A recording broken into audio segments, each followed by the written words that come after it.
Hello दोस्तों, अगर आप भी कक्षा 10 और 12 में हो और यूपी बोर्ड का एग्ज़ाम देने वाले हो और हिंदी सब्जेक्ट है आपका, तो इस वीडियो को लास्ट तक देखना।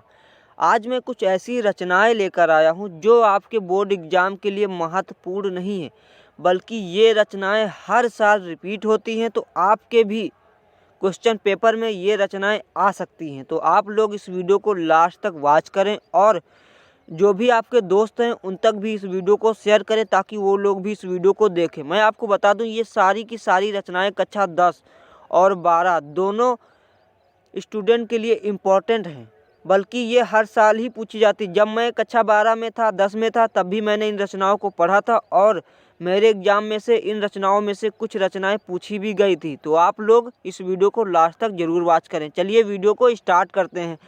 तो पहली रचना है दोस्तों, पहली रचना है अशोक के फूल। जैसा कि आप देख सकते हो कि अशोक के फूल दोस्तों आचार्य हजारी प्रसाद द्विवेदी की रचना है, आप सबको याद होना चाहिए। अब अगली रचना है दोस्तों अनाम दास का पोथा। नंबर 2 पे है अनाम दास का पोथा। अनाम दास का पोथा भी आचार्य हजारी प्रसाद द्विवेदी की ही रचना है।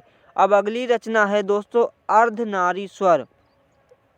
अर्धनारीश्वर दोस्तों, अगर आप कक्षा 10 में हो तो आपने जरूर अर्धनारीश्वर पढ़ा होगा, जो कि रामधारी सिंह दिनकर की रचना है और कक्षा 10 में रामधारी सिंह दिनकर का पूरा चैप्टर है। तो आप लोग इस रचना को जरूर याद रखें।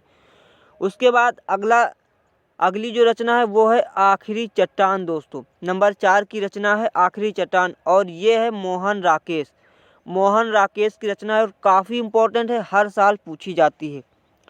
अगली रचना जो है कि आवारा मसीहा। आवारा मसीहा दोस्तों ये एक जीवनी है और ये विष्णु प्रभाकर की रचना है। मैं आपको बता दूं, आवारा मसीहा कक्षा 10 में हर साल रिपीट होती है और कक्षा 12 में भी हर साल रिपीट होती है। तो ये आपके एग्ज़ाम के लिए काफ़ी ज़्यादा महत्वपूर्ण है। अगली जो रचना है वो है कलम का सिपाही। ये रचना भी हर साल रिपीट होती है, तो इस रचना को भी आप लोग याद करके रखें और ये रचना अमृत राय की है दोस्तों। अब अगली जो रचना है मुंशी प्रेमचंद की है रचना। जैसा कि आप देख सकते हो कि कर्मभूमि।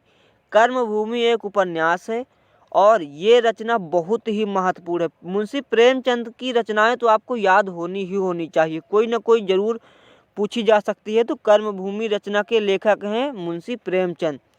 उसके बाद दोस्तों अगली रचना है कि क्या भूलूं क्या याद करूं। ये आत्मकथा विधा की रचना है दोस्तों, क्या भूलूं क्या याद करूं, और ये रचना जो है हरिवंश राय बच्चन की है।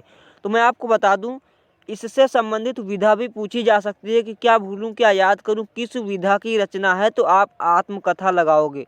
और आपसे ये भी पूछ सकते हैं कि किस लेखक ने लिखी है, तो ये है हरिवंश राय बच्चन। अब अगली रचना दोस्तों महत्वपूर्ण नहीं है, बल्कि वो हर साल आपके एग्जाम में पूछी जाती है, चाहे वो कक्षा 10 हो चाहे वो 12 हो। यहाँ पर आप देख सकते हो गबन। गबन एक उपन्यास है और किसका उपन्यास है? मुंशी प्रेमचंद का। यहाँ पर सिर्फ प्रेमचंद लिखा हुआ है, लेकिन उसे मुंशी प्रेमचंद पूरा नाम कहते हैं। और गोदान। गोदान रचना भी दोस्तों मुंशी प्रेमचंद की ही रचना है, आपको याद होना चाहिए, और ये भी एक उपन्यास है। तो मुंशी प्रेमचंद के सारे उपन्यास आपको याद होने चाहिए। उसके बाद अगली जो रचना है 11 वर्ष का समय। क्वेश्चन नंबर 10 है 11 वर्ष का समय। ये आचार्य रामचंद्र शुक्ल की रचना है, जो कि आप कक्षा 10 में पढ़ चुके होंगे, क्योंकि ये पहले ही चैप्टर में आपको ये रचना मिल जाती है। तो ये रचना जरूर याद होनी चाहिए। कक्षा 10 में काफ़ी बार रिपीट हुई है और 12 में भी काफ़ी बार रिपीट हुई है, तो ज़रूर आप लोग याद करें। अगली जो रचना है ये महत्वपूर्ण नहीं है, बल्कि हर साल कक्षा 10 और 12 दोनों में रिपीट होती है, और ये एक क्या है दोस्तों? चिंतामणि। चिंतामणि और विचार विधि, ये दोनों रचनाएं आचार्य रामचंद्र शुक्ल की रचनाएं हैं और ये हर साल रिपीट होती हैं। अब अगली रचना है दीपदान। दीपदान दोस्तों एक एकांकी है। किस विधा की रचना है? एकांकी विधा की रचना है और ये डॉक्टर राम कुमार वर्मा की रचना है, आपको याद होना चाहिए। उसके बाद अगली जो रचना है ये काफ़ी ज़्यादा महत्वपूर्ण है, और मैं आपको बता दूं, जो आपने दीपदान पढ़ा है ये महत्वपूर्ण नहीं बल्कि हर साल रिपीट होती है। अब अगली जो रचना है वो है दोस्तों ध्रुव स्वामिनी।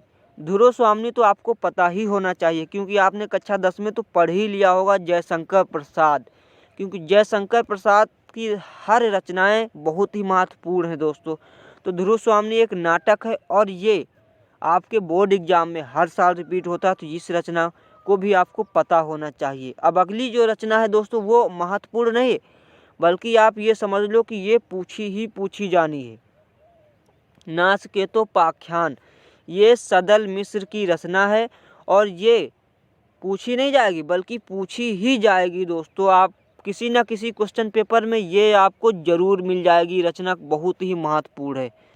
अब अगली रचना है दोस्तों परीक्षा गुरु। परीक्षा गुरु भी दोस्तों एक उपन्यास है। परीक्षा गुरु भी एक उपन्यास है और ये लाला श्रीनिवास दास की रचना है। और परीक्षा गुरु भी महत्वपूर्ण नहीं है, बल्कि ये भी हर साल रिपीट होने वाली रचना है। दोस्तों क्वेश्चन ऐसे ही बनते हैं, अगर आप अच्छे से पढ़ोगे तो ज़रूर आपका अच्छा नंबर आएगा। जो भी 10 क्वेश्चन आते हैं कक्षा 12 में ऑब्जेक्टिव टाइप के, तो उनमें आप अच्छा स्कोर कर सकते हो ऐसे ही क्वेश्चंस को पढ़ के। अब अगला जो है वो है प्रेम सागर। प्रेम सागर जो रचना है वो है लल्लू लाल की। ये भी रचना हर साल रिपीट होती है, तो आप लोग इसे भी याद कर लें। अब अगली जो रचना है वो है मेरी असफलताएं।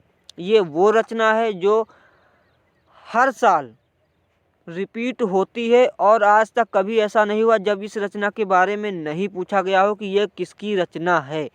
ये है बाबू गुलाब राय की रचना है। तो मेरी असफलताएं, चाहे वो कक्षा 10 का विद्यार्थी हो चाहे वो कक्षा 12 का, दोनों में ये रचना रिपीट होती है।